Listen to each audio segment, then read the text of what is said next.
Rob and Slim Show. We are back with Brian Breaker.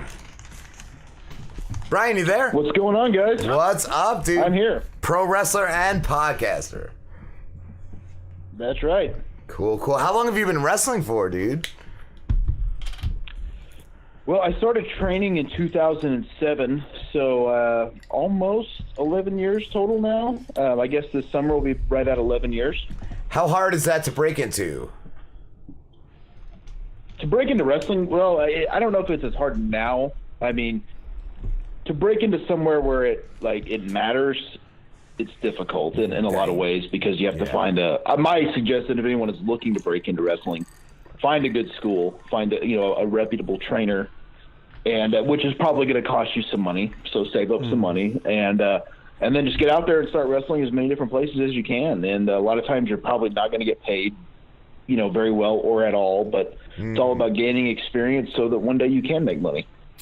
You were trained by Harley Race, correct? That is correct. Who's actually celebrating his 75th birthday today. Wow. How did that come to fruition? Well, I live in Tulsa, Oklahoma, which is where I'm from originally, and the wrestling in this area was not all that great. There was a couple of small independents, but nothing good. And I knew if I wanted to go somewhere, like I said, I would need to be trained by somebody reputable. And I was looking up different schools at the time. Lance Storm was in Calgary, and I think Dory Funk was in Florida, and there was a few other places that I was kind of looking into. But Harley was in kind of the Lake of the Ozarks area of Missouri at the time, which is not a very far drive. It's about a 4.5 to 5 hour drive. So not too terribly far. And I thought, well, that's at least close enough where I could come and visit when I want to. And, checked out the school, talked to a few of the people, really liked it. It was kind of in a small town, which was interesting. And, Harley was a WWE Hall of Famer already. Yes. As well as, a legend in the industry, and he had connections with WWE. He had connections with Ring of Honor and Pro Wrestling Noah in Japan. So he was well connected, and which is kind of what I guess that's what drew me to that school the most. Cool. I saw you did wrestle in Japan. Did you do any of that extreme stuff? Like I saw Mick Foley back in the day, just falling on tacks and glass and just razor blades. That never has appealed to me ever. I know some guys that have done that. It just, I don't know. I'm just like, I'm good. I don't need to fall underneath thumbtacks. I think he lost a piece of his ear over there. Like it's not a joke in Japan. Yeah. How long were you in Japan for? I've done 3 tours total. I did 2 for Pro Wrestling Noah and then 1 for New Japan. But each tour was about a month or so, probably 3.5 weeks to a month. So I spent about 3 months of my life in Japan. Do you still do that? Like, do you still wrestle? I do. I haven't been to Japan. My last tour was with New Japan. I did the World Tag League in the kind of the fall, winter of 2016. So probably about, probably about 14, 15, 16 months ago, somewhere in there. So it's been a little over a year. I hope to go back at some point. I don't know if or when that will happen because it's not easy to get booked over there, but that's definitely the place I would like to go again for sure. What's the craziest thing you've seen go down in a wrestling ring?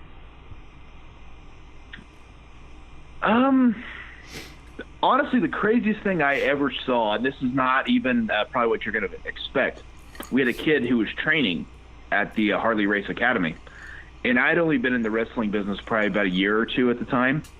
And he was taking, some back bumps and such. And he got up and kind of looked dizzy, disoriented, I guess, which is normal, when you're first learning how to do it. It's not a normal thing on your body. We don't think anything of it. And he kind of was like, I'm not feeling good. And we're like, all right, well, roll out of the ring. It's a pretty normal thing. If you're not feeling well, just get out and catch your breath or whatever you need to do. He rolls out of the ring and he collapses on another guy. And that guy's got him under the arms, and he's completely out on his feet, and he starts snoring. And we're all kind of like, what is going on? So that guy kind of grabs him and almost like fireman carries him to the floor. Wow. And so, of course, we call 911, and they tell us, okay, we'll put him on his side, And so we put him on his side. He's still snoring, but it's a very odd sound. It's not like a regular snore. It's almost like he can't breathe. Like a gurgle. So we're freaking out, like, what is going on? Yeah. Is this guy dying? Wow. It ends not like you're going to expect, but it's not a bad ending. Okay. The ambulance takes him away, and of course we don't hear anything for a few days. His mom eventually calls us and tells us, like, well, he's fine, but he has a brain issue that we didn't know about, and it kind of got triggered by what he was doing in the ring. Wow. So basically, wrestling's not going to be something he could do. So that kind of is a way for people to understand what the business can actually do to your body that people don't always realize is how difficult it can be. Because I thought that kid was going to die right there. Yeah. Like, oh my God, what's happening? That's why I got on radio. I worked at a radio station because I lied and said I was going to college. But that's a different level, and it could kill you. That's not a good. That's not a. Right. There's different degrees. There's a lot of gray area in lies. That's not good. Definitely. Wow, dude. Wow. Brian, you still wrestle now, right? You do like an independent thing? Yeah, I'm all over on the independents. I'm going to start hitting up. I'm actually going to hit my roots step and go back to WLW in Missouri. Harley's based out of St. Louis now, so I'm going to start wrestling there. Probably hit up some places in Texas and just anywhere I can go get some regular work. Nice. What I saw too. You had a developmental contract with WWE. Is that still something that's going, or is that over? That's over. What happened there, I got signed in 2012, and this was kind of the tail end of what was FCW at the time. And to kind of give you a timeline, I was let go right before the move to the Performance Center. So I have never stepped foot into Performance Center ever. But I was there. I got let go. I was kind of like one of 7 or 8 guys that were released right before that, which is just kind of it's usually a once a year thing. You'll see a bunch of names get let go. Yeah. And, I think it's a numbers thing sometimes. It just didn't work out. It wasn't great timing. And, honestly, though, it was a good thing. I wasn't quite gelling the way I wanted to there. Yeah. And I knew I needed to get some more experience under my belt. And the tours of Japan have helped that and, made me more confident as a performer. I saw, too, you wrestled under a different name with them, right? Brandon Traven? That is correct. Yeah, it's not so much that case now because guys are kind of using their old names or sometimes their real names. But when you sign there, at least when I did, I was told a new first name and a new last name. So come up with something, which is not easy to come up with something. I want to own it. Right off the top of your head. I didn't know if they came up with it or if you had to come up with it. No, I came up with it. Well, basically, they told me to come up with 10 first names, 10 last names, and then then we'll go from there. And so I pitched 10 first names, 10 last names. They rejected all of them. I was like, oh crap, okay. So I'm like, now I got to come up with more. And so that's the guy that was the guy who was telling me to come up with those names. He's like, here, just add a bunch more, but keep all the original ones you had on there. I was like, okay. Brandon Traven is actually on my original list. So I pitched all the ones I had plus a bunch more. Some of them were not good. I was thinking, oh man, I really hope I don't end up with this. But that they ended up picking Brandon Traven. So wow, and is that it? Because they want to own the name you pick. Mm-hmm. Like they want to 100%. Yes. Oh wow. Yes, it's their intellectual property at this point. Yeah. Wow. So I'm curious, Brian, I don't know if I can ask you this, but when I Googled you, not the first thing that comes up, but like a little bit further down, you see the things with like Bill DeMont. What was that all about? I think that was his name, the coach, that there was some allegations of misconduct against him. Yeah, I mean, it's all pretty well documented now. Basically, there was a lot of issues amongst a bunch of people in the developmental system as far as talents are concerned. And, here's what I did. I talked to my mentor. I talked to Harley, and he was like, if you don't think it's right, say something. So I did. I kind of did that knowing that that's probably going to cost me my job. But at the same time, I was looking at it like, with how things are going for me personally, I don't know if I'm going to have this job that much longer anyway. So if I say something now, it has a better chance of being taken seriously as opposed to if I get let go. Yeah. They'll notice think I'm disgruntled. Yes. So, it's water under the bridge now. It's not even something I even really think about. It is what it is. I kind of, basically what happened in a nutshell is I said my piece, and then I kind of let it go, and I didn't say anything else. And they responded and like, let me know, like, we appreciate you speaking up, all this. Okay, no problem. A few weeks went by, nothing was really said or done from what I could tell. Probably about, 2 months later, I was eventually let go. That was 2013. So I moved back to Oklahoma, start my life, over and move into a new place, all that stuff. Yes, and it was probably a year or more later that all that kind of came out. So I had already completely moved on. I think I was already doing a tour of Japan at that time, or was about to. So it was a good while later. It might have been even 2 years later. But, all that kind of became public knowledge. And don't know how it all became public knowledge, but it did.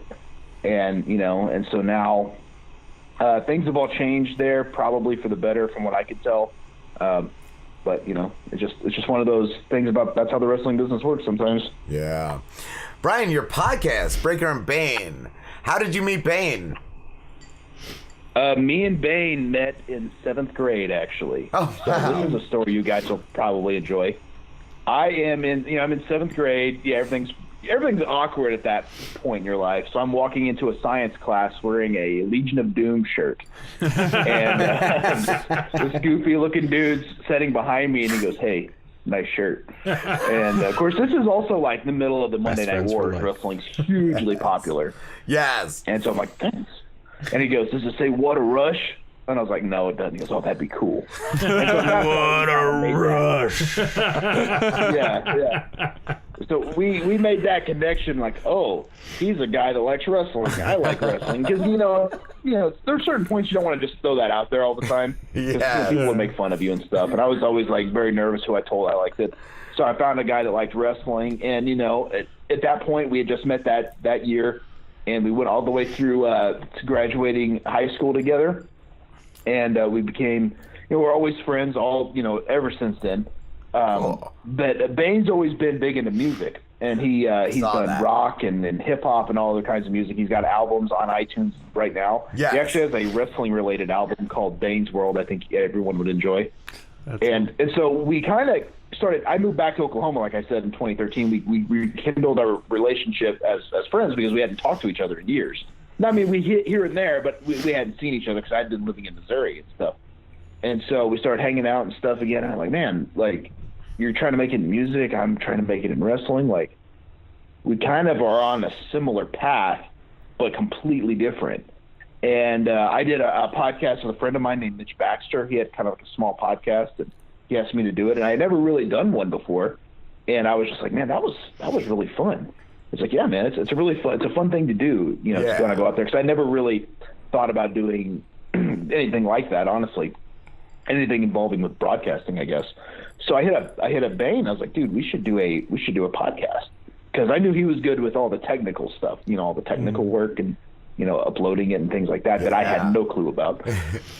And he was like, okay, what are we going to talk about? And I'm like, I don't know. Well, that's what I saw. You guys kind of do a variety of stuff. You do interviews, you do news talk, and you bits, and just the Super Nintendo thing. The Super Nintendo thing, I think, is separate, though. That's Brian. That's like your own. That's actually, I'll tell you this real quick. It's how I found you. Yes. Is I bought an SNES Classic, and I started modding it, and then I became obsessed with like old Super Nintendo games. So I'm like watching guys on YouTube, and I'm like cleaning my house, and I'm like, I wonder if there's any like podcasts on Super Nintendo. And I Googled it, and you were on a list on some website of Super Nintendo podcasts, and it was like Brian Breaker versus the SNES. So I was like, I don't know who Brian Breaker is, but that sounds cool. And I started listening to it. I'm like, this is cool. This dude's just like playing a video game and I'm hearing the sound effects. There's no video, so I'm like, that's a little weird, but it's also like, it's creative and it's just fun. It's like, I'm cleaning my house and I hear this guy like, oh, I just fell. Oh wait, I'm almost getting there. Oh man, this game is hard. I'm like, this is cool. I hear the button presses and stuff. That's how I found you though. And then it's fun, you know. Well, that's the thing, is the Super Nintendo was like my favorite console, you know, when I was younger. But you said you grew up with the Sega Genesis, right? Games on there. I did, yeah, but I always wanted the Super Nintendo. That's always what I wanted. So I never had it either. My parents like Jimmy. They said when the Nintendo broke, you can get a Super Nintendo, and I never got that Super Nintendo. And you never just threw it out the window? I slammed it on the floor till it stopped working. So but you know, that's kind of the whole, you know, concept of our podcast, is we do a variety of different things. We talk, you know, wrestling, like kind of in our intro, it's like wrestling, pop culture, movies, comic books, and we always have usually we try to have a story every few weeks of something that's just absolutely insane, which is our WTF story, which that kind of happened by accident, because we would Google, like we would find something on like Twitter or Facebook that was just something that's just so weird. We're like, oh, we have to talk about that. So now we like seek out those stories and are just looking for the craziest stuff we can think of. We saw a story the other day where a guy was living his life as a dog, like dressed up like a dog, and his wife like took care of him like a dog. I'm like, well, that's really insane. We're definitely talking about that. Slambo is that guy. Our intern, the Lamborghini, definitely saw that story. Might have been him in the story. Jerked off to that. No, his wife was pretty hot. Oh yeah, that's all Slambo took away from that. He's got a hot wife. I love too, Brian, that like I gotta Google it. Yeah. Every week you guys. It's the same one I'm thinking of, though. I don't know if it's the same one. Brian, every it's the week same you guys one. drink like a different soda. You find all these like weird sodas, and saw some of them that are like too. really interesting. That's like, how did you get into that, and like where do you find all these sodas? Okay, so how that happened is several years ago, Roddy Piper had a podcast, and he was getting his own soda made called Roddy Piper's Bubblegum Soda from, you know, the They Live movie. Yes. And so he had the creators of Rocket Fizz on his show, and they were kind of talking about what that company is and like all these sodas they have. And they said a soda that stuck in my mind. They said they produce a ranch dressing soda. And I was like, that sounds like the most disgusting thing I've ever heard of, but I want to try it right now. So I'm Googling, trying to find Rocket Fizz. I'm talking to Bane. I'm like, dude, what if we got some weird sodas and we drank them on the show? And he was kind of like, all right, I guess. And so I'm doing a show in St. Louis. This is probably 3 years ago. There's a Rocket Fizz about 40 miles away. And I'm like, oh, dude, that's not far. I'll just swing up there, see what I can find. And so I come back with like 24 bottles of soda. And it kind of created this thing where we started doing that. And, you know, some of them are good. Some of them are absolutely atrocious. But it's just kind of a gamble, because some of them you think are going to be good or not. And, you know, all of them are made with pure cane sugar, so it's a little bit different than like a Pepsi or a Dr. Pepper. Anyway, but yeah, that kind of became our fixture of the show, and they have a Rocket Fizz here in town now. So every few weeks, I stop in there and pick up a few sodas, and you know, that's what we do. What's the worst one you've ever drank? There's two. Ranch dressing is still one of the worst ones ever, and then I had a beef jerky soda. Ooh, it's just carbonated beef jerky. Well, beef jerky's got that like saltiness, and they pinpointed that. It's like you take a swing, and you're just like, ugh.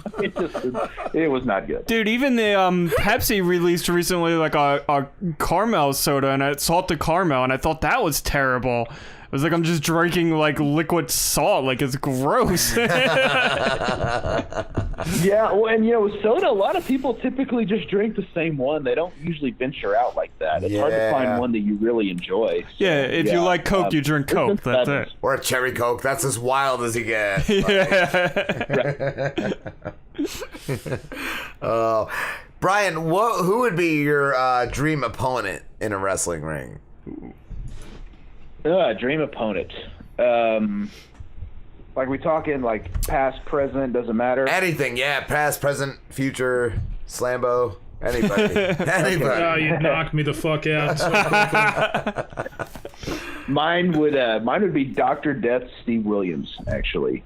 I watched him. A big reason I started to really get into Japanese wrestling is I saw a lot of videos of him when he was in All Japan in the 80s and 90s, and he's just destroying these guys. And I'm like, that is what it's about. Like that pulled all the believability back to wrestling for me. Okay. Because, you know, if anyone doesn't watch Japanese wrestling, it's presented very differently than American wrestling, where, you know, over here we do a lot of entertainment and story and stuff. Over there, it's presented more like a mixed martial arts or boxing match, where it's just two guys going at it. Let's see who wins. And the way he presented himself over there, I was like, man, that's what I want to be like. So if I were going to say a dream opponent, it would be Dr. Death Steve Williams. But if I was going to say like a guy I would really like to have like a match with, Marufuji from Pro Wrestling Noah. He is, to this day, the best guy I've ever been in the ring with. Nice, dude. That's super cool. Brian, where can everybody find you? We've run out of time. Yeah, so I'm on all social media platforms. If you want to find me on Twitter, at Brian Breaker ODR, which stands for Oklahoma Death Ride, my finishing move. Nice. That's amazing. That's awesome. That is awesome. I get asked that all the time, what that stands for. And so there you go. Cool. Exclusive for your show. I'm also on Instagram at Brian Breaker. I'm on Facebook. I don't know what, you can just search me. It's pretty easy to find. I just had And mentioned then, of Brian course, Breaker, and I found you.